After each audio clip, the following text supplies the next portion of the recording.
tragic collision of USAir Flight 1493, a night of errors and heartbreak.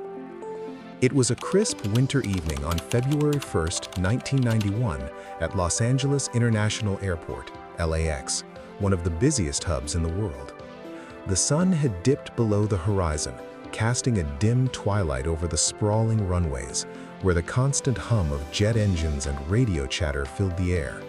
Amid this orchestrated chaos, two flights, USAir Flight 1493 and SkyWest Flight 5569, were on a collision course, bound by a series of human errors that would claim 35 lives and forever change aviation safety protocols. USAir Flight 1493 originated from Syracuse Hancock International Airport that morning, making scheduled stops at Washington National Airport and Port Columbus International Airport before heading to LAX as an intermediate stop en route to its final destination, San Francisco International Airport. The aircraft was a Boeing 737-3B7, registration N388US, a reliable workhorse built in 1985, weighing in at approximately 119,724 pounds at takeoff from Columbus and around 94,424 pounds on approach to LAX. Captain Colin Franklin Shaw, 48, commanded the flight with over 16,300 total flying hours, including more than 4,300 on the Boeing 737. He was a veteran pilot, known for his steady demeanor, though post-accident toxicology would reveal traces of phenobarbital, a sedative he used for irritable bowel syndrome, which was prohibited for pilots, but found in levels too low to impair performance. His first officer, David T. Kelly, 32, had about 4,300 hours, with 982 on the 737.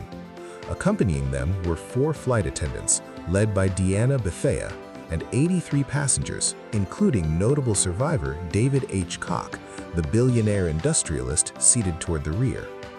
Meanwhile, SkyWest Flight 5569 was a short commuter hop from LAX to LA Palmdale Regional Airport, just 60 miles north.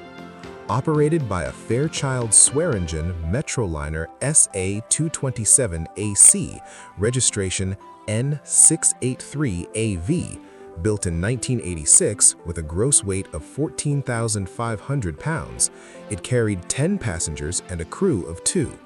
Captain Andrew J. Lucas, 32, with 8,808 hours, 2,107 on the Metroliner, and First Officer Frank C. Prentice, 45, boasting over 8,000 hours, 1,363 on the Metroliner. The small turboprop lacked a cockpit voice recorder or flight data recorder, as regulations at the time didn't mandate them for such aircraft. Its lighting was minimal: navigation lights, position lights, and a red anti-collision beacon, but no strobes or landing lights were activated per SkyWest policy while holding on the runway, making it harder to spot against the backdrop of airport lights. The sequence of events began unfolding around 5:58 p.m. Pacific Standard Time. SkyWest 5569 taxied from Terminal 6, Gate 32, receiving clearance to proceed to runway 24L via taxiways Kilo, 48, Tango, and 45. At 6:01:43, the ground controller instructed them to taxi to the runway. By 6:03:38, as they approached, the pilots requested takeoff from intersection 45, about 2,200 feet from the runway threshold. The local controller, Robin Wascher, a 38-year-old with prior performance issues noted in evaluations, including tendencies to lose situational awareness and misidentify aircraft, cleared them to taxi into position and hold on runway 24L at 6:04:44. Wascher was handling a moderate workload, but was juggling multiple distractions. A Wings West Fairchild Metroliner, Flight 5006, had just landed on the parallel runway 24R and switched frequencies prematurely, losing contact. Another flight's progress strip was misplaced, and she combined local and helicopter control positions, increasing her burden. As SkyWest positioned itself on the runway, its anti-collision beacon flashing but blending into the sea of runway edge lights and glare from nearby Terminal 2 rooftops, USAir 1493 was on final approach. At 6:04:33, they contacted the tower but received no immediate response. Wascher, preoccupied with re-establishing contact with the wing's west plane and searching for the misplaced strip, mistakenly identified the wing's west aircraft, still on taxiway uniform, as SkyWest 5569. Believing the runway clear, she cleared USAir 1493 to land at 6:05:29. The Boeing 737, with gear down and flaps at 30 degrees, descended smoothly under clear skies with 10 miles of visibility.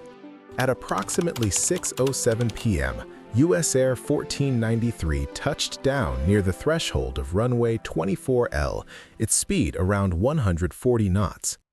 First Officer Kelly, scanning ahead, suddenly spotted the dim outline of the Metroliner about 1,500 feet down the runway. "There's an airplane!" he exclaimed, slamming on maximum brakes. But it was too late. The 737's nose gear struck the Metroliner broadside, crushing the smaller plane beneath its fuselage.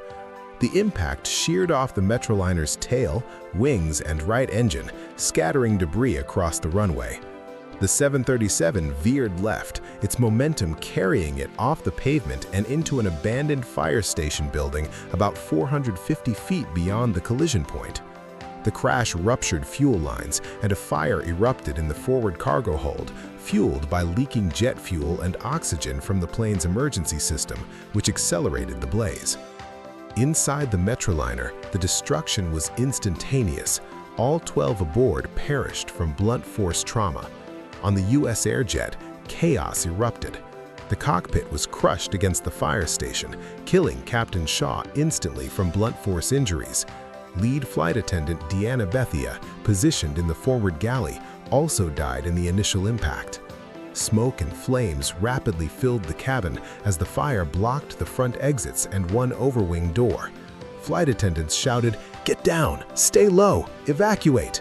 Passengers scrambled in panic. A bottleneck formed at the right overwing exit, where one survivor recalled a scuffle as people fought to escape.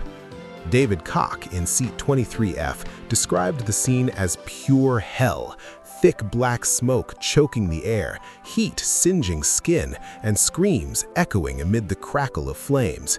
He crawled over seats to reach an exit, emerging with minor injuries but haunted by the ordeal. In total, 23 aboard USAir died, 21 passengers and 2 crew, mostly from smoke inhalation while trying to flee. 2 initially survived, but succumbed to burns days later. Remarkably, 66 escaped, though 29 were injured, 12 serious, 17 minor, many with burns, fractures, or respiratory issues. The Los Angeles Fire Department arrived within minutes, but the fire's intensity hampered rescue efforts.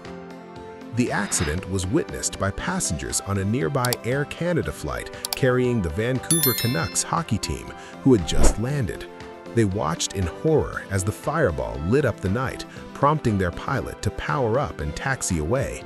Shaken, the team went on to lose their game against the Los Angeles Kings 9-1 that night.